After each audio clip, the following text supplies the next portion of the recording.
정말 중전마마십니까? 아니 왜 그때 중전마마라 하지 않으셨습니까? 역시나 이마령의 묘책이 빛났던 회차였습니다. 지난 리뷰에서 말씀드린 그대로 흘러갔던 것 같네요. 이마령은 세자빈 후보로 청아가 1순위였지만 데뷔 쪽에서 청아를 처녀단자로 올리게 만들면서 자신이 원하는 것을 얻어갔습니다. 이제 데뷔는 자신의 꾀에 넘어간 꼴이 되었네요.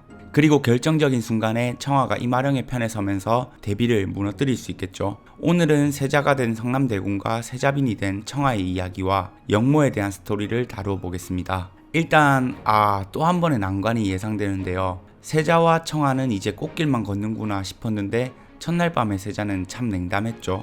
어마어마 어른들께서 세자빈을 정해주시면 그저 따를 것이옵니다. 이 혼인도 세자의 책무 중 하나라고 생각하옵니다. 성남대군과 세자가 된 지금 무게감이 다른 만큼 사랑하지만 데뷔의 사람이라 생각되는 여인이 세자빈이라 복잡한 심정이겠습니다. 새벽부터 궁중에 이상한 소문이 돌아 이 할미가 걱정을 했습니다. 예고편에서 데뷔에게 인사를 드리는 세자와 세자빈의 모습을 볼 수 있었는데요. 이상한 소문이라 함은 첫날 밤 뛰쳐나갔다는 세자의 소문이겠죠. 사실 이 문제는 나중에 이마령이 세자에게 귀뜸만 해줘도 해결될 문제겠습니다. 아니면 현명한 청아가 직접 해명할 수도 있는 거고요. 하지만 그 시점이 언제냐는 거겠죠. 표현하기 전까지는 모르는 거니까요. 데뷔가 또다시 꾸미는 어떤 일이 터질 때쯤에나 세자가 이마령의 마음을 알게 되지 않을까 걱정이네요. 저는 그보다 이전 영상에서도 말씀드린 청아의 건강에 대한 문제가 걸리는데요. 어릴 적부터 건강이 좋지 않았고 20살 넘게 살아준 것만으로도 감사하다는 청아의 어머니였습니다. 슈룹에서는 여러가지 이야기들이 다루어졌죠. 개성대군은 남자지만 여인을 품고 살고 있었고 이마령은 과거 미혼모에 대한 이야기들을 보여줬습니다. 오늘 청아와 만났던 여성은 이혼을 당한 스토리를 가지고 있었습니다.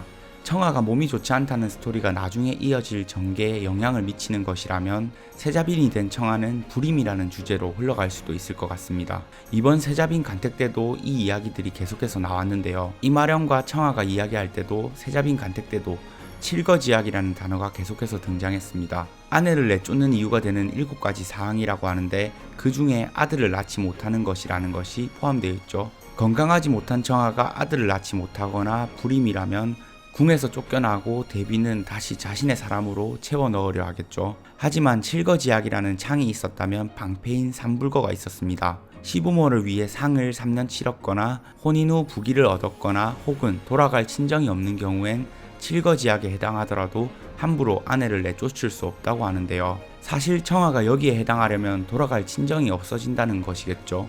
그렇다면 청아의 부모님이 모두 살해당할 수도 있다는 걸로도 볼 수 있겠습니다. 하지만 저는 개인적으로 칠거지약이라는 용어가 이번 세자빈 간택 때만 쓰인 소재이고 청아와 세자 사이에 건강한 자식이 생겼으면 합니다. 쿵 이게 원래 제 심장 뛰는 속도거든요. 근데 그쪽만 보면 쿵쿵 정상으로 뜁니다. 원래는 심장이 쿵쿵 뛰었는데 성남대군 앞에서는 쿵쿵 제대로 뛴다는 청아의 말대로 세자를 만나 건강하게 사는 청아였으면 좋겠네요. 윤수광도 청아를 보며 환갑까지는 살 거라고 했으니까요. 영모나 의성군의 출생 같은 스토리도 있으니까 살짝 기대를 걸어보겠습니다. 자, 그럼 앞으로 남은 회차에서 가장 큰 이슈일 영모에 관해서 살펴보겠습니다. 권희관이 계속 다리를 저는 모습이 나오고 있는 걸 보니 이제는 패비윤 씨의 아들임이 어느 정도 맞는 설정 같은데요. 그래서 형과 집안의 복수를 원하는 인물이고 왕정을 바꾸려고 하는 것 같죠. 서암덕도 자살로 위장하며 수단과 방법을 가리지 않는 모습이었습니다. 그 다음 의성군의 귀 뒤에는 뼈가 없는 것 같은데요. 내가 알아서 나쁜 것을 알아버린 것 같습니다. 예고편에서 의성군의 출생의 비밀을 언급하는 듯한 데뷔의 모습을 볼 수 있었죠. 왕 이호가 아버지가 아니라면 누가 아버지일까요? 많은 분들이 생각하시는 대로 지금 나오고 있는 권희관과 황수건의 과거사가 더 있다면 아버지는 권희관이 될 겁니다. 그런데 지금까지 나온 팩트만 보면 권희관과 황수건은 불과 몇 년 전에 만났다고 했습니다. 그렇다면 의성군의 아버지가 권희관이 될 수가 없겠죠. 자, 그럼 권희관과 황수건의 관계가 왜 묶여 있을까요? 과거로 돌아가 보겠습니다. 데뷔는 황원영을 회유해서 태인세자를 죽이고 이호를 왕으로 올렸습니다. 여기서 데뷔가 어떤 짓을 했는지는 황원영이 가장 잘 알고 있을 겁니다. 데뷔도 엄청난 지략가지만 황원영도 그 자리에 쉽게 올라간 것이 아니겠죠. 그리고 만일을 위해 데뷔와 맞설 수 있는 최후의 카드 하나쯤은 남겨뒀을 수 있겠습니다. 그것이 패비윤 씨의 아들인 권희관이고요. 권희관이 저의 죽음에 연관되었다 의심하시는 것이옵니까? 뭔가 이상하지 않느냐? 영상대감과 권희관 사이의 연관성에 대해서 더 알아보거라. 10화에서 이마령은 황원영과 권희관 사이의 연관성에 대해 조사해보라고 했습니다. 아직은 나오지 않았지만 둘 사이에 접점이 있다면, 그리고 황원영이 권희관을 궁으로 데려왔다면 권희관이 증거를 찾기 위해 황원영에게 일부러 접근했거나 패비윤 씨 일가에서 권희관을 몰래 빼돌린 인물이 황원영이라는 것일 겁니다. 우리가 왕을 치기 위해서는 무엇보다 명분이 필요합니다. 그러기 위해선 태인세자의 죽음이 병사가 아니라 살해당했다는 것을 증명해내야 합니다. 결국 권희관은 태인세자가 살해당했다는 확실한 증거를 찾고 있고, 만약 그것만 찾으면 영모는 바로 일어나겠죠. 그리고 이제 의성군은 세자가 되지 못하고 궁 밖으로 나가게 되었습니다. 지금의 판세를 뒤집을 방법은 권희관과 함께 영모를 일으키는 일밖에 남지 않은 것 같죠. 용성을 물려주지 못할 나비라면 밟고 올라서는 것도 방법이 아니겠습니까?